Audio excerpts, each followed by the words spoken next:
Hey guys, sitting here in the backyard today. Beautiful day.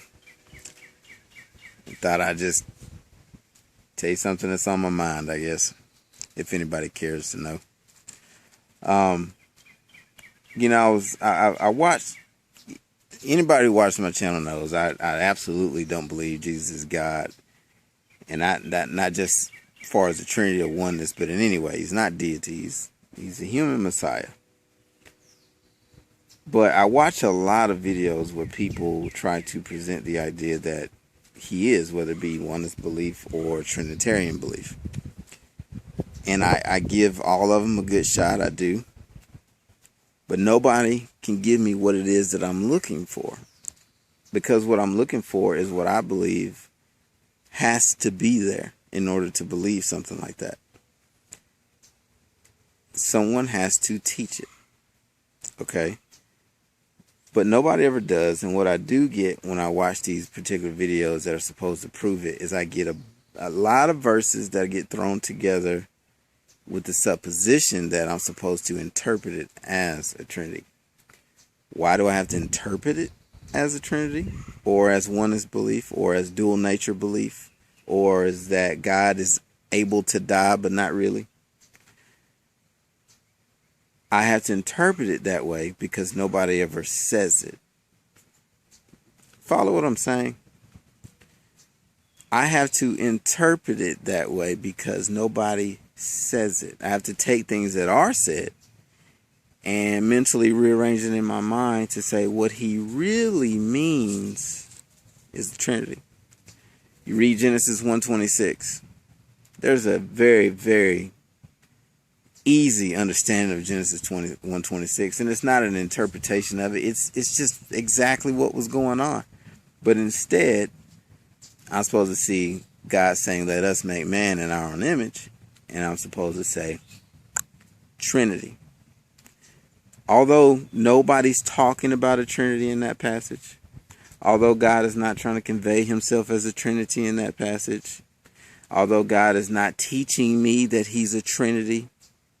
I mean, after all, he said, let us make man in our own image.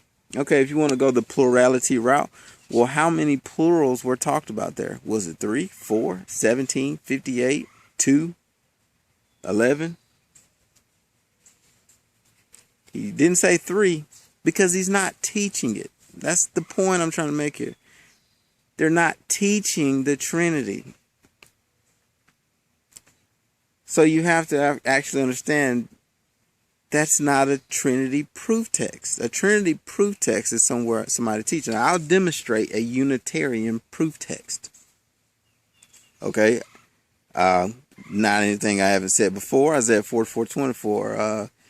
God says, I am Yahweh who made all things, who stretched out the heavens alone and by myself. Yahweh is the name that he said he is to be called. I think it's a mistake that the Jews end up taking the guy's name out of the Bible, but that's another subject. But that's him teaching me that he was alone and by himself. He's teaching me that there were not 2 other persons or 4 or 17 other persons there.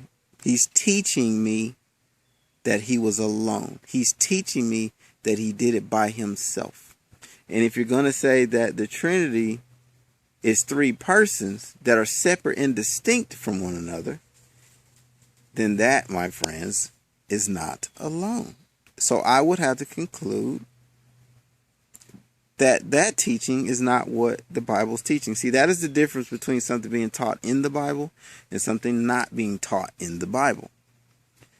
And I say this because I make a lot of comments where I'm replying to people that are telling me the Trinity is true, and I keep asking for the passage. Hang on a second. Shelly, come here, girl. My Labrador is roaming the neighborhood. But anyway, and I tell them, show me a passage where someone's teaching the Trinity, and they'll put up some passage like Genesis 1:26 or something out of Revelations or John, and I'm like, but it's not teaching the Trinity. And when I say that, they don't seem to comprehend what I'm saying for some reason. So I'm trying to go into detail as to what I mean. Show me a verse that's saying what you're saying. Whoever's commenting or teaching the Trinity, you're saying God is three persons that make one God. You're saying that the Shema was actually three persons and not one. You're saying that God is three co-equal persons that are separate and distinct. The Son is not the Father is not the Son, yet they are all one God. Everything I just said, why is no one else saying that? Why is there so many passages that talk about God, but nobody ever thought to say that? See, because they're not teaching it. And people read the Bible like it's cryptic. You know, people, they read it as if it's a code book. You know, I actually had someone say to me the other day that the Bible by itself is not sufficient. That people have to explain, quote unquote, what it really means. And I think that that is a dangerous statement. At some point, we've got to stop doing this. And I know we never will, but I really wish we would. But it's saying what it says. And what it's saying is there's no Trinity because nobody's teaching it. So many passages where Paul talks about God. You know, I mean, just think about it. So many passages where people could have talked about it and they just never did. Yet is a central doctrine according to Trinitarians, or I should say most Trinitarians. Not all would say that, but most will. So, again, stop reading the Bible like it's a code book, because it's not. It's actually not a code book. It's actually telling you God is one person. It's telling you, hear, O Israel, Lord our God, the Lord is one Lord. That's what it's saying. One Lord, one God. And I say Lord because the actual name there is Yahweh. And if you don't know, the name was replaced. A lot of people know that. So my point in this video is just to stop trying to make out like the Bible is some cryptic code book that's got to be decrypted, because it's not. Shalom.